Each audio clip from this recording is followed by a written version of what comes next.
Imagine a world where safety is an illusion and the promise of refuge hides a sinister agenda. Welcome to the Vaults of Fallout, where each underground shelter is not just a haven from nuclear devastation, but a chamber of horrifying experiments. These vaults, crafted by the ingenious Vault-Tec Corporation, were designed to protect humanity, but at a dreadful cost. As doors sealed shut, unsuspecting residents became subjects in twisted social and scientific trials, transforming these sanctuaries into dystopian laboratories. In this video on Poseidon Films, we unravel the dark secrets behind the Vault experiments, exploring the depths of human manipulation and the consequences of absolute control. If you like videos like this, I did go ahead and create a playlist that has all of our Fallout lore videos in one convenient location. The link can be found in the description, so check it out if you want a nice spot to find all of those videos together. Thank you. Vault 118 is an unfinished vault underneath the Cliff's Edge Hotel on the island in Far Harbor. It was supposed to have been a luxury vault that operated as a luxury 5-star resort on top of a fallout shelter. It was thought that by advertising it this way, they would attract the influence of wealthy individuals who were used to living a life of luxury. Most of the wealthy Americans in a pre-war world were obsessed with securing their spots in only the most top-of-the-line vaults with the best amenities after all. Who would want to be caught dead in a poor man's vault? Not me. Regardless, the test group was going to include 10 ultra-rich residents who would be given robot servants to do their bidding. These 10 residents would serve as a sort of built-in aristocracy, not having to do anything to help maintain the vault or manage supplies. Their robot servants would feed them grapes while fanning them as if they were a Roman emperor. The 10 people were also placed above the law. They could do whatever they wanted, to whoever they wanted, whenever they wanted. While these 10 people certainly were enjoying their post-war life as mini dictators inside the vault, the other 300 people who were working as support staff for the vaults were not fans of their lifestyle. That's right, they had populated the vault with normal workers at a rate of 30-1 to test how long it would take a downtrodden lower class to rebel. The 300 workers wouldn't have anything compared to the life of luxury the wealthy people maintained. They would be purposely put in crammed, uncomfortable living conditions to help accelerate their resentment for the wealthy living in the huge villas being catered to.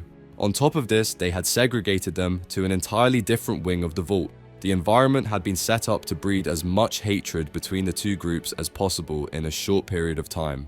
It didn't help that this wealthy class was also given the power to act as judge and jury in all incidents of crime that went reported in the vault, meaning they had total power at the end of the day. I'm going to take a guess in the dark and say this entire setup had a maximum of 3 years before the vault dwellers began to tear it apart from the inside. I think as humans, we can only allow ourselves to be used as free labor while someone else sits around with a robot servant drinking Mai Tais in the hot tub for so long. Especially considering they were outnumbered 30-1, at any point the lower class could have easily overpowered anyone who had the privilege. I also think it would depend on how committed to being a good person these benefactors could be. If you go around stealing from shopkeepers just because you can, you got some good old-fashioned Fallout street justice heading your way. I've seen the way a vault dweller can wield a lamp as a weapon. You don't want to find out. The problem was, the construction on this vault occurred in a time where Vault-Tec had begun to place holds on most projects. The main part of the vault was constructed, but work on the second half of the wing was halted when the money dried up. The man in charge of raising the funds had run into trouble when it came to actually collecting what he was owed from the long list of investors. Eventually, they were able to secure funding from a scientist couple that focused mostly on robotics research. They called their project RoboBrain, and they managed to get their friends to donate to finish the vault. At this point, plenty of RoboBrains were put into the vault for future experimentation. When the bombs fell in the Great War, most of the people who had purchased a spot were not able to get there in time. The vault would seal with only the Overseer and the RoboBrains inside. This lone human spent his days with the RoboBrains, who went on as if nothing was unusual. They remained completely and totally sealed off from the outside world until a murder within the vault forced them to source an outside detective that could help them solve their crime. I can't imagine how bored one human gets while having to spend his time around robots with no sense of humor. He was probably excited to be let free from his torture. Vault 4 was a showcase vault for the Vault-Tec company. It was used in advertisements and orientation videos for all the vaults across the wasteland. The experiment of this vault wasn't even a closely guarded secret. The entire community was going to be governed by scientists that specialized in studying the long-term effects of radiation on DNA. These scientists were sealed in the vault with their families and 80 workers meant to maintain the vault while the scientists did their research. Vault-Tec was wondering how a colony of scientists left to their own devices with no rules to hold off human testing would react. While they were initially supposed to be sealed for 5 years, the Great War happened, which meant they would remain sealed indefinitely. They began quickly to ramp up the severity of their human experimentation, with some projects getting so jacked up that one test subject gave birth to a school of gulpers in captivity, which then proceeded to eat her shortly after she finished giving birth. The test subjects were obviously in immense pain from the torture they were undergoing in the name of science, so when they had the chance, they staged a rebellion in order to gain control of their vault back. The overseer and his wife attempted to barricade themselves in a laboratory, but they broke through and ended up being eaten alive by a group of gulpers. To the time he was eaten, he did not apologize a single time for using the population as test subjects. The former test subjects decided to establish a democratic voting system to help govern the vault, and also agreed to start taking in refugees from the outside. If someone had been injected with an experiment that was currently incurable, they would be put into stasis pods and held until the community discovered a cure for them. They had foraging parties who would scour the wasteland for supplies on the surface, but almost all the inhabitants of the vault had severe genetic damage, meaning that they all had a unique mutation that made them easy to spot as inhabitants of Vault 4. There were lots of extra fingers, eats, glowing appendages, or lack of other organs. The community was stable, however, with most being able to live somewhat peacefully and in a way where they work together for the greater good. You have to give them credit for being able to hold it together even after being the subjects of such insane experiments at the hands of the Vault. They had frequent history lessons where they would go over the major events of history, especially those that increased the population of the Vault, like the bombing of Shady Sands. They also had a high reverence for the new California Republic, which had started to take over the West Coast around the time we encountered this Vault. Some of the rituals were weird to say the least, and over time you realize that the Vault is actually a cult dedicated to the worshipping Lee Moldaver. She is an NCR commander who has managed to convince the Vault she is a godlike figure who can guide them to salvation. The rituals they perform for her involve blood, ashes, and the occasional walk in the birthday suit. They are doing tasks that help the NCR in the area while thinking they are actually going about supporting their own personal religion.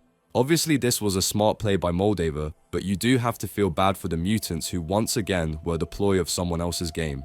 They are located underneath the Hawthorne Medical Laboratories building, which provides a safe area for them to come out and in of the Vault. It also is convenient for capturing refugees who wander inside looking for a safe place to spend the night. They do allow the refugees to join their society without any prosecution, so usually this is a better situation for all involved considering how dangerous it is out in the wasteland. Vault 8 was supposed to be a control vault with no severe experiments. Its main goal was to reopen just 10 years after the Great Wars and begin to repopulate the surface. It was originally designed to house just 100 people, which is smaller than most vaults that hold at least 200. The inhabitants were the recipients of 2 Geks, which are terraforming devices made to make life on the surface more hospitable despite the radiation and environmental issues. Since this vault was going to open after just 10 years, it was important that they had multiple Geks to help establish a colony. It also helped that they had received lots of extra supplies due to logistical errors from the government. Vault 8 received shipments of hundreds of water chips that had been meant for Vault 13, but they also received an additional extra Gek unit that was intended for another vault as well.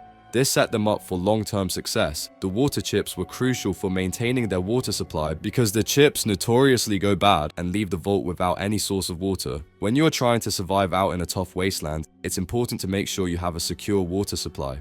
After 14 years being sealed in their vault, they finally received the all-clear signal from the Vault-Tec main headquarters. What they didn't know is that the all-clear signal had actually been sent by the Enclave. This didn't stop them from sending out a small team to the outside of the vault to begin a city nearby. They ended up having a pretty successful city, with Vault City becoming one of the highest populated cities in all of the Fallout universe.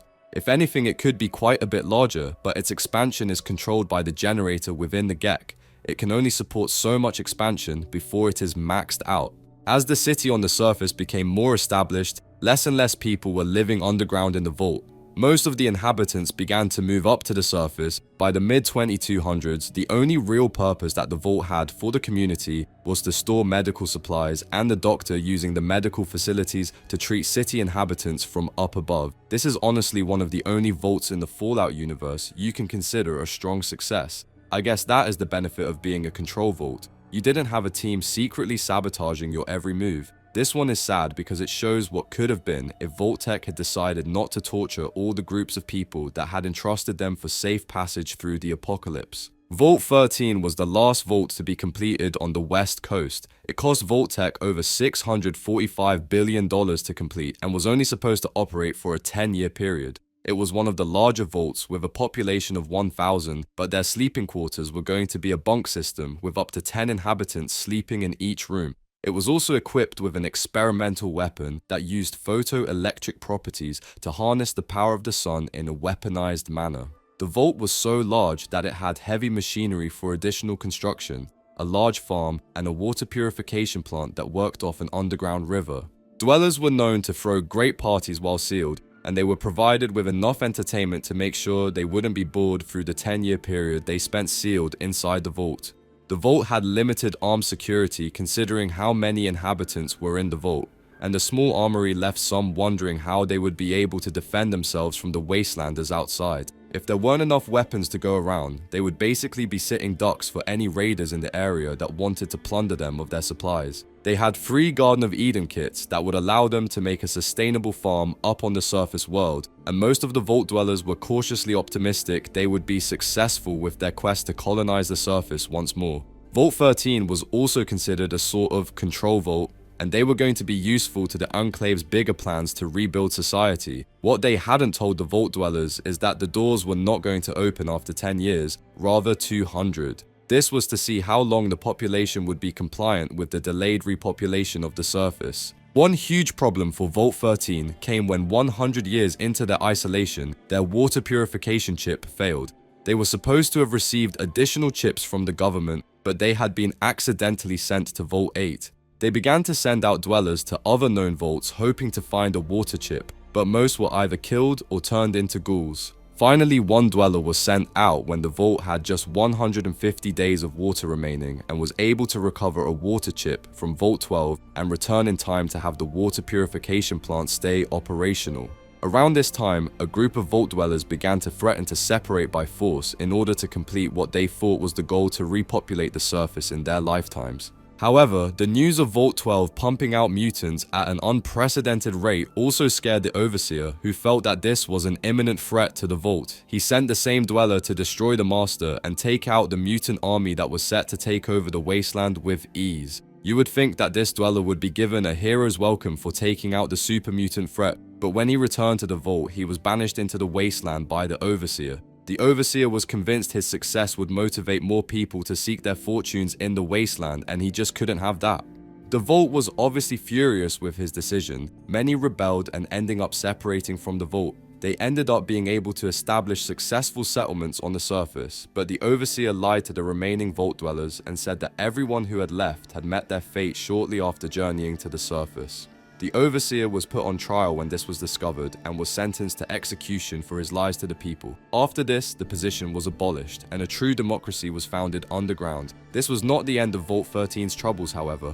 With weakened defenses and no leader, they were conquered by the Enclave in 2241. The Enclave opened fire immediately upon discovering the dwellers and took out 3 in the process. The rest were gathered up and captured by the forces. The Enclave had dispatched a squadron of intelligent Deathclaws to secure the Vault after this, but they rebelled and established their own colony within the Vault. This Deathclaw settlement was eventually destroyed and the Vault was left totally abandoned from this point on. Vault 17 is one of the more mysterious vaults in the Fallout universe. We aren't sure exactly what experiments the population underwent or if they were another control vault. What we do know is that the Vault was able to live in peace for at least a period of 75 years. Certain survivors who have made it out the Vault reported a somewhat normal functioning society for the initial history of the Vault. There weren't any pressing issues and there was no suspicion they were being used as subjects for any Vault experiments. What did happen to the vault that gives it a sad fate is that it was located close to the Master's super mutant army. This army became aware of a population of humans nearby that could be transformed into mutants, and they launched a raid on the remaining survivors of Vault 17. This assault was brutal, with most being taken back to their headquarters to be forced to undergo a transformation into mutants. A few humans were able to escape and go on to tell the tale of the assault they had endured, but for the most part, this vault was wiped off the map during the unit invasion. There isn't many mentions of it throughout many Fallout games, and as far as we are aware, at the current moment, the vault has been left totally abandoned, which is surprising, because it seems like most vaults eventually end up being home to a group of wastelanders or raiders who can use the secure and hidden location to their advantage while they organize raids and missions to gather more supplies.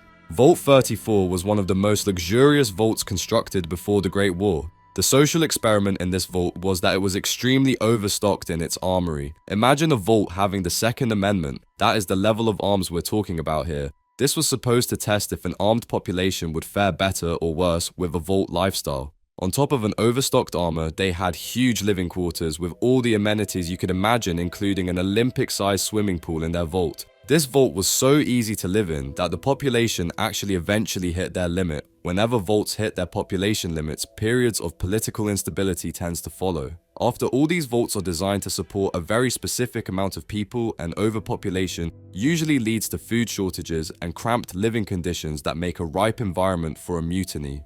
The Overseer decided to put some strict lock conditions on the armory when this happened, thinking it would prevent any violence from breaking out in the vault. Some residents demanded access to the armory, and when they were denied, they began to riot. They stormed the armory and took as many weapons as they could before fleeing the vault. This group would go on to be the Boomers you meet throughout the course of Fallout New Vegas. Once the Boomers separated from the vault, it was sealed once again, and a security team was posted at the entrance to prevent anyone else from leaving without permission directly from the Overseer. This didn't actually do anything to stop the overpopulation problem they were having, and eventually the Overseer had to implement controls to stop this population growth.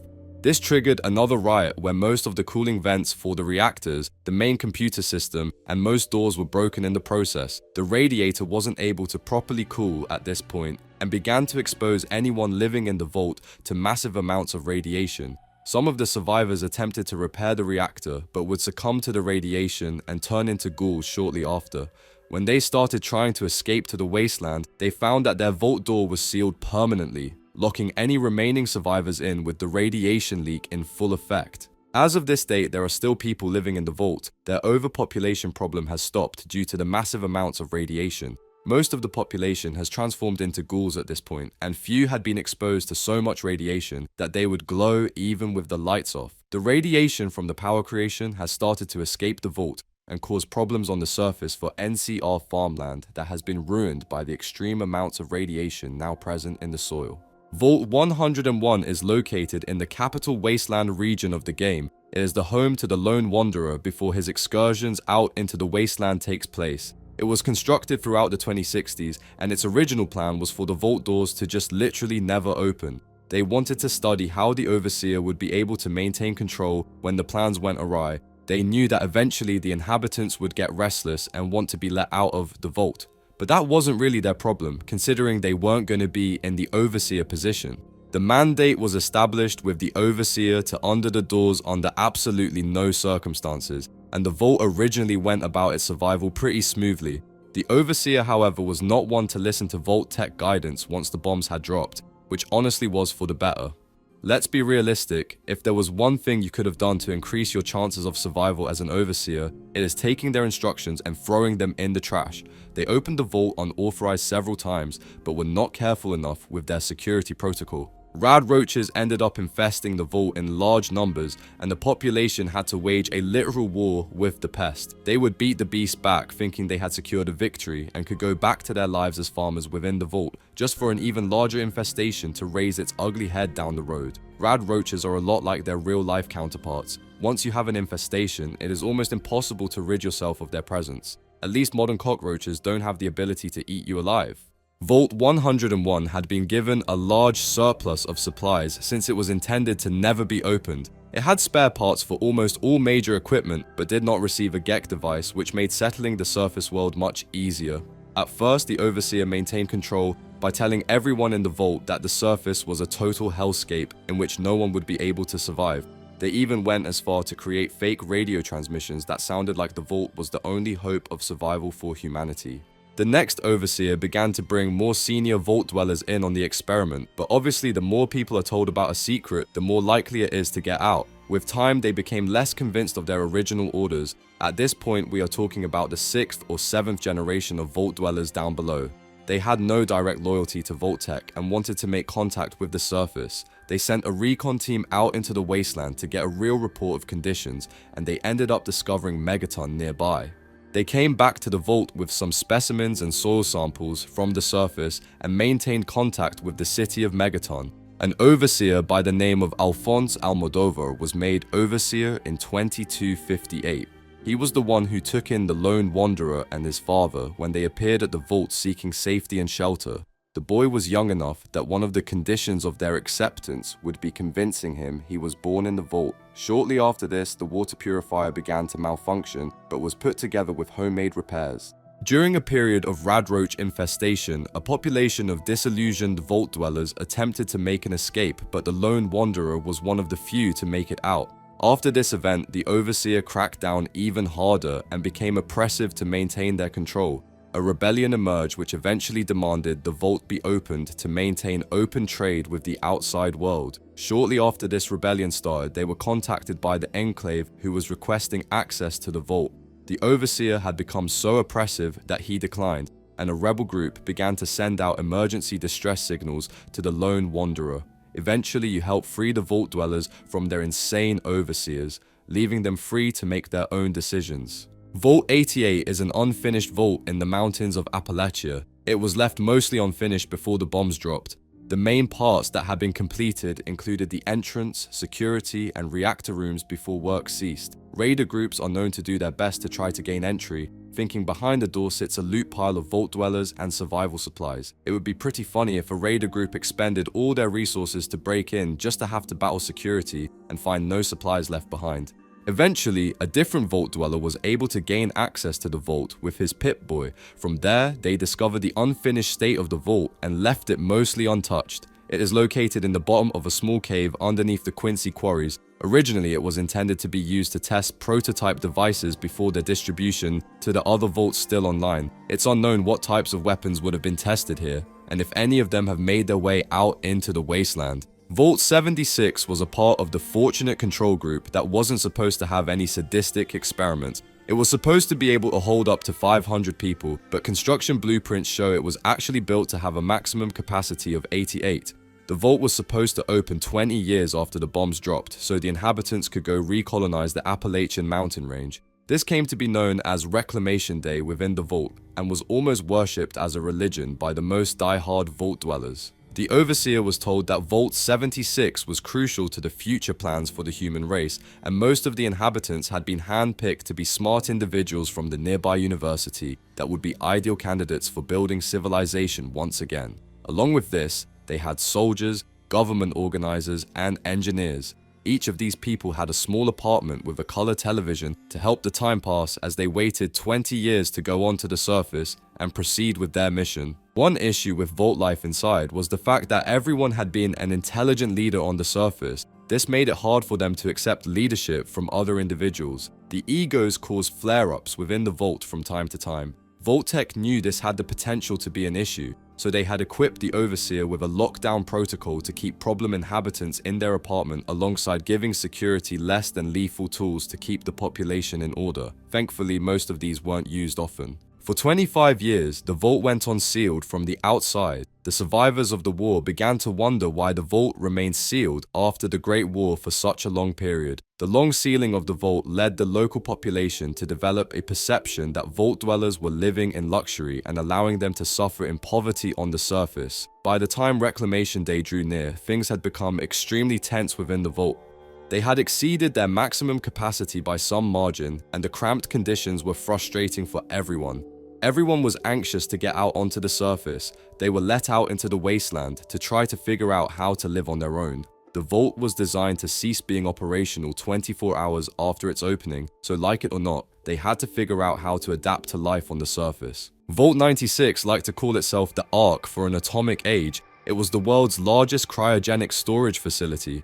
It had 10,000 different animals from the surface that were supposed to repopulate the surface. The inhabitants were mostly elite research scientists who specialized in animal and plant research. They were supposed to keep an eye on the surface and strategically select specimens to counteract the impact the war had on the surface. This vault was supposed to be one of the most important when it came to claiming the wasteland back for humanity. Once the vault was sealed, their mission became much more complicated. They had weekly quotas of specimens that were supposed to be taken to the wasteland and planted or released. The overseer was in charge of watching the progress as the scientists went about their tasks. The twisted plan that they were unaware of was that this vault was supposed to be operational for just 5 years. After that, the overseer was to exterminate all of the scientists and leave the vault by himself with the research they had collected in tow. There was also a mystery specimen located in the cryogenics bay that was known only as X001. There were only 5 human residents that were doing this amount of research. They were immediately weary as the overseer, as he made it clear any missing of deadlines would be met with immediate extermination. They were forced to create fight systems where mutated creatures would be forced to fight to the death in order to earn money in their system. Over the next 100 weeks, they had advanced to the point where they were doing advanced mutations on simple animals to turn them into killing machines. They ended up fusing some DNA from the mysterious frozen specimen, and what resulted was creatures that were able to teleport, but this teleportation could often result in it being fused to whatever object was unfortunately on the other end. By week 148, one scientist was unable to meet quota and was immediately dealt with according to protocol. The overseer had been spending his time creating a computer virus that would take out the system in order for him to break free of the state mission objectives. The same day he planned to activate the virus, the remaining scientists revolted and accidentally activated a protocol that wiped out all of the inhabitants, even the overseer. In the process, the virus was uploaded, and once in the system, released all of the animals that had been mutated and held captive. It also opened the main door, allowing all of the specimens to make their escape out into the wasteland, which caused the vault to automatically activate an emergency distress call to all other vaults in its radius. After this, the vault was left abandoned for an unknown period of time. After this, it was taken over by Edgar Blackburn, who was working on mutating the forced evolutionary virus to be able to help humans in the wasteland. In the process, they kidnapped many humans to use as test subjects in brutal experiments. Eventually, a group attacked the vault but became accidentally sealed inside in the process. They were able to eventually defeat Blackburn, and after accessing the overseer's office, are able to free themselves of the confines of the vault. Vault 79 is a vault in Appalachia that was built with no expenses spared. The one difference to other vaults is that it was built by a different contractor when it came to the concrete encasing the vault. It had a stated capacity of 120 dwellers, and it was designed to be a Fort Knox of the apocalypse. All of the gold stored in Fort Knox was transferred into the vault, and it was supposed to be guarded by a select team of military enforcement. The orders to the guards were to treat anyone approaching the vault as an imminent threat and shoot on sight. The secrecy of the vault was almost blown when some soldiers stole millions worth of gold and went to Las Vegas to gamble it. While gambling, they became embroiled in a shootout, and they were all taken out despite their insistence to surrender, due to them risking the secrecy of the vault. The vault was sealed shortly before the bombs dropped during the Great War due to an early warning from the United States Air Force to the fact the war was imminent. They remained inside awaiting orders when it came to their next move. At some point, a Secret Service agent by the name Shorty led a mutiny which killed a lot of the vault dwellers. Their numbers continued to drop for some time, but the legends of a vault of treasure began to attract fortune seekers from across the wasteland attempting to secure their wealth. Eventually, they were infiltrated by a group of treasure seekers, and the remaining Secret Service agents were so tired of their living conditions that they allowed the raiders each to take a small fortune of gold in exchange for not taking their lives. They remain standing guard of the gold, but don't seem too inspired to put up a fight if anyone stumbles upon the remnants of the gold. I feel like this vault really did have the potential to become a cool faction that worships gold with their military experience and weaponry. Instead, they fell to infighting and became another vault that was an absolute failure for the Vault Tech team. They were better at losing than they were at creating successful vaults. Vault 21 is situated in the middle of downtown Las Vegas. Its social experiment was that all inhabitants were equal in terms of social status. They had a system where all conflicts and problems were resolved through gambling games. A lot of the early inhabitants say that the vault was the definition of pure New Vegas entertainment. It managed to have all of its inhabitants within its bounds when the bombs fell during the Great War. At some point in the vault's life cycle, they were contacted directly by Mr. House, who had founded New Vegas. He wanted the vault dwellers to come to the surface and join his society to help boost its population. Some of the dwellers wanted to stay isolated and continue as they were, while others wanted to join the society on the surface, so they settled it by playing an old-fashioned poker game for the right to decide. The house side won by making an extremely risky move, so they went up above to join the new town. Shortly after this, House ordered the vault be filled with concrete and permanently sealed after stripping it of all its technology. But thankfully, 2 dwellers convinced him to keep the vault functional as a fail-safe for the New Vegas population. The remaining areas were turned into a hotel that services the Strip in New Vegas and allows travelers to take a load off and enjoy the gambling the Strip had to offer. A lot of the vault dwellers that didn't want to be a part of New Vegas ended up spreading out throughout the wasteland. Some settled in nearby inhabitants like Good Springs, while some took their chances and wandered out even further than anyone had gone before. The lower levels of the vault were filled with concrete, but some remains functional in the event of an all-out attack on New Vegas in the future. Vault 112 is located in the capital wasteland and was one of the last vaults to have been completed before the breakout of the Great War. It was supposed to house just 85 occupants who would be suspended in virtual reality through the duration of the vault being sealed. It was supposed to be set up to cater to the needs of Dr. Stanislaw Braun. He was the overseer in charge of running the virtual reality program they would be using to occupy the vault dwellers. It was supposed to contain several utopias for them to enjoy, but they were not aware of the fact that they would be sedated for centuries. The doctor ended up exercising complete control of the simulations they were expecting. They were totally at his mercy once they entered the virtual reality pods. Braun became bored with simulating a utopia and started virtually torturing them until they passed away in the game. Then he would wipe their memory and do it all over again. The 85 inhabitants became his playthings for him to live out his sadistic fantasies to capture and torture most of the vault dwellers that he was overseeing. They were trapped in an endless torture loop, but outside of the simulation, the vault would be taken care of by robo-brains who had been programmed to maintain it to perfection. While most vaults had fallen into a state of disrepair at some point, Vault 112 remains one of the few intact vaults across the capital wasteland. Since the experiment was supposed to go on for an unannounced period of time, it is powered with geothermal energy to make sure the simulations never lose power over those sedated by it. Braun was supposed to create a haven for the vault dwellers to inhabit, and instead created a sadistic torture chamber that will last for eternity. He has godlike powers in the simulation, and no matter how hard the dwellers fight within the simulation, they are not able to escape his wrath.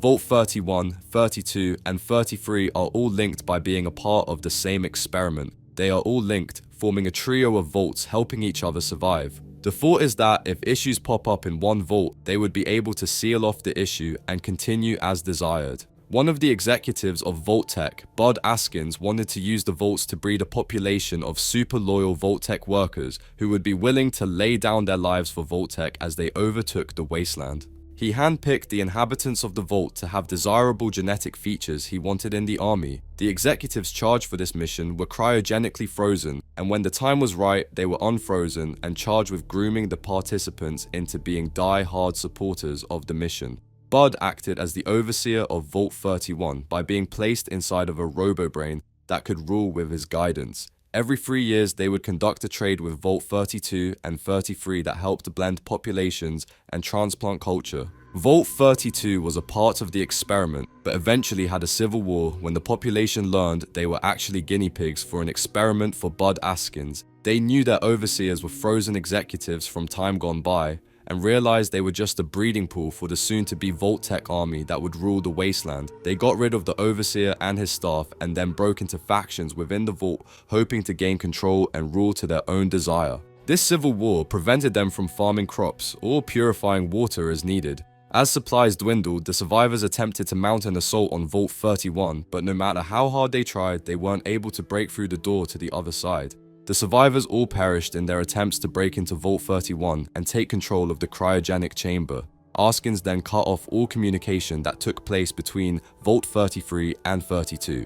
This allowed raiders to eventually take control of the vault and infiltrate Vault 33, killing many of its inhabitants.